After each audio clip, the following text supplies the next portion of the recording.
Assalamualaikum warahmatullahi wabarakatuh. Kami dari kelompok 4 akan mempresentasikan hasil dari makalah kami, yaitu tentang asesmen teknik tes. Perkenalkan, nama saya Elsie Juliani, NPM 19110025. Di sini saya selaku moderator dan akan menyampaikan materi pertama, yaitu macam-macam teknik tes. Ada beberapa macam teknik tes untuk mengetahui perkembangan peserta didik atau anak. Namun di sini terdapat dua bagian, yaitu teknik yang pertama bisa dilakukan oleh guru mata pelajaran di sekolah, dan yang kedua hanya bisa dilakukan oleh konselor dan seorang psikolog. Yang pertama itu atau nomor 1, tes prestasi belajar.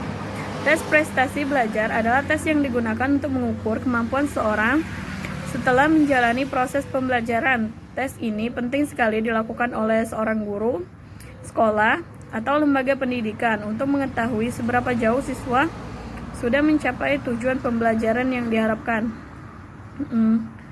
Selain itu, tes juga digunakan untuk mengukur apa yang telah dipelajari oleh siswa di berbagai mata pelajaran. Sikap dan bentuk pengukurannya lebih menekankan untuk mendapatkan informasi proses pembelajaran siswa dari hari ke hari. Sedangkan bentuk tes standar, soal, dan skor harus lebih objektif dan mudah dilakukan, sehingga pada umumnya menggunakan tes tertulis dengan tujuan yang lebih luas. Contohnya seperti soal pilihan ganda. Fungsi tes ini adalah sebagai berikut.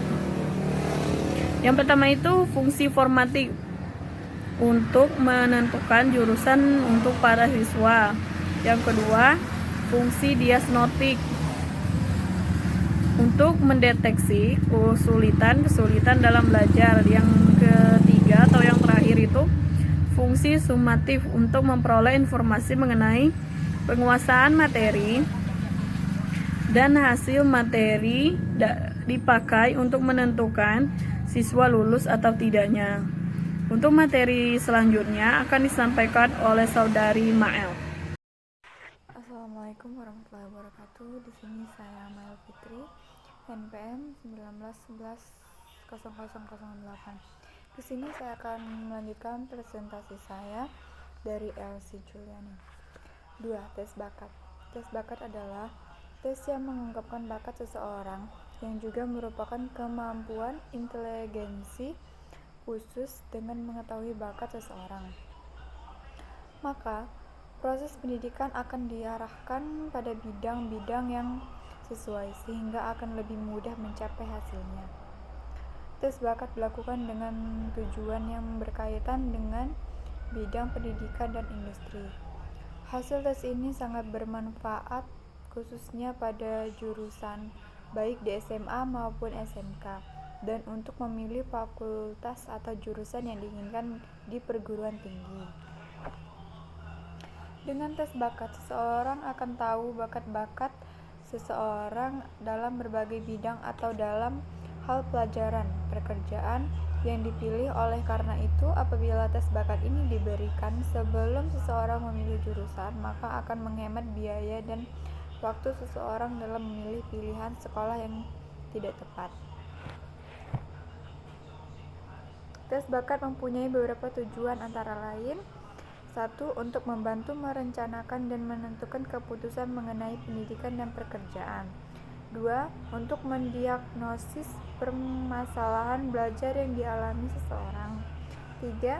Sebagai sarana sedini mungkin untuk mengetahui bakat-bakat yang dimiliki seseorang. Macam-macam tes bakat seperti tes 1 rekonik, tes yang mengukur fungsi motorik, persepsi, dan berpikir mekanis. Tes bakat musik, tes yang mengukur kemampuan dalam aspek-aspek nada, suara, ritme, warna, bunyi, dan memori. Tes bakat atletik, yaitu kemampuan menggambarkan melukis, tes bakat kerelikal perkantoran, yaitu tes mengukur kecepatan dan ketelitian, tes multifaktor, tes yang mengukur kemampuan khusus. Sekian presentasi yang dapat saya sampaikan. Apabila ada kesalahan saya mohon maaf. Wassalamualaikum warahmatullahi wabarakatuh. Izin memperkenalkan diri, nama Nurfadila, NPM 19110010. Di sini saya akan melanjutkan presentasi dari teman saya. Tes minat. Pada dasarnya, para ahli psikologi sepakat bahwa minat dipandang aspek non-kognitif yang sama sekali berbeda dengan aspek kognitif. Sejarah tes minat dimulai pada tahun 1921 dengan diterbitkannya tes minat yang pertama, yakni CMG Interest Inventory. Dalam konteks pelajaran, tampilan ini mengacu senang atau tidaknya individu dalam suatu pelajaran. Tujuan dari tes minat adalah untuk menunjukkan jembatan bagi studi yang lebih lanjut, untuk mengecek pilihan karir sebelumnya meningkat lebih lanjut. Itu saja presentasi dari saya. Terima kasih. Baiklah, saya Baby Mutia Putri, NPM 19110005.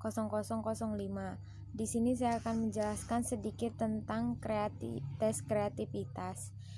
Sebagaimana didefinisikan tergantung dari orang-orang memandangnya. Hal itu karena dua alasan. Pertama, karena kreativitas konstruk hipotesis, dan ada yang kedua, kreativitas didasari dari teori yang membuat acuan tersebut. Tes ini digunakan untuk mengidentifikasi orang-orang kreatif yang ditunjuk oleh kemampuan dalam berpikir kreatif, yang ditunjukkan oleh kemampuan berkreatif. Hasil tesnya dikonversikan ke dalam skala tertentu sehingga menghasilkan CQ atau Creative Quotient yang analog dengan IQ, Intelligence Quotient. Untuk intelijensi, bentuk soal tes ini biasanya gambar dan verbal. Tes kreativitas dan tes inteligensi yaitu pada bentuk jawaban. Tes inteligensi menguji kemampuan untuk berpikir, membuat konvergen, karena itu jawaban benar dan salah, sedangkan tes kreativitas menguji berpikir, menyebar, atau divergen, dan tidak ada jawaban benar atau salah. Baiklah, materi selanjutnya akan dijelaskan oleh rekan saya.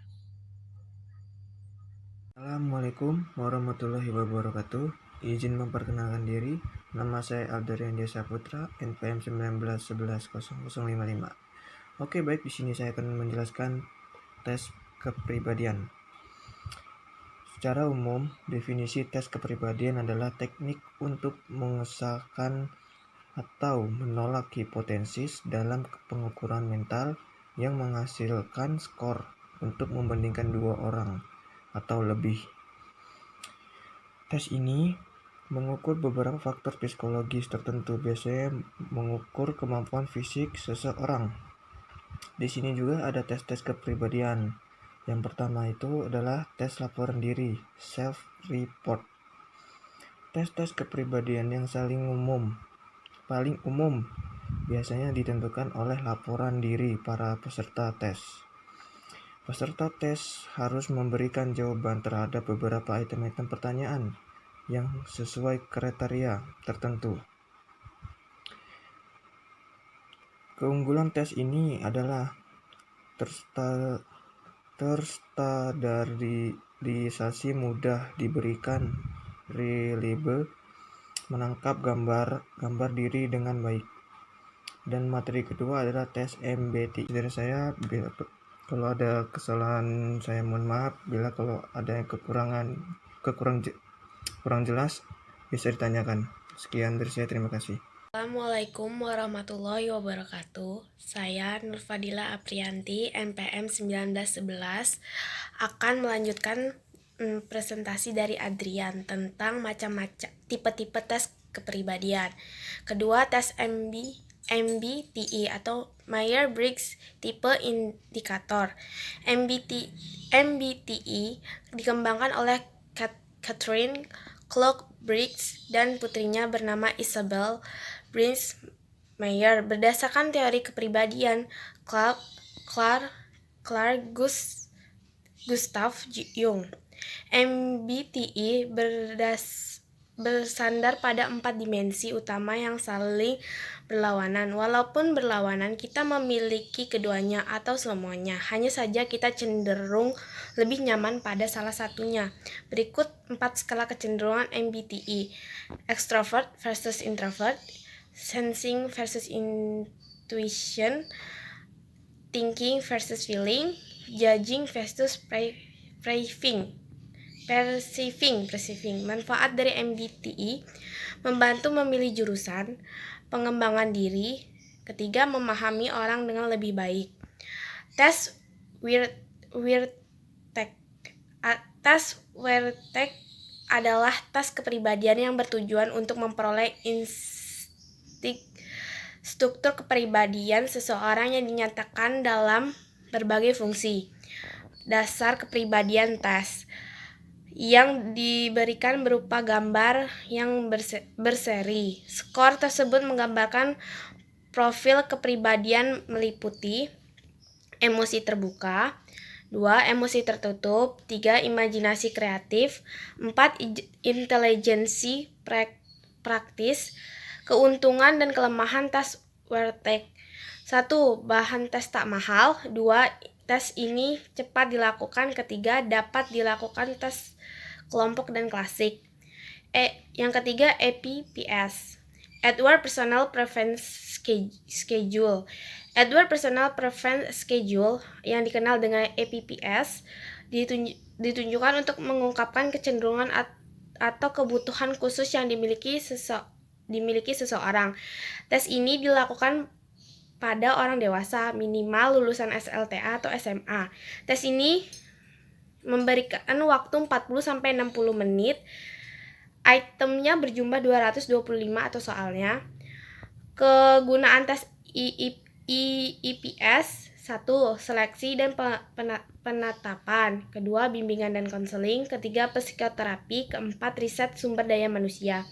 Kelebihan dan kekurangannya: dapat mendeteksi tingkat kejujuran individu yang tahu tentang dirinya. Kelemahannya terikat budaya, materi yang banyak akan menimbulkan kejenuhan, sering terjadinya pemalsuan jawaban. Sekian presentasi dari kelompok kami. Wassalamualaikum warahmatullahi wabarakatuh.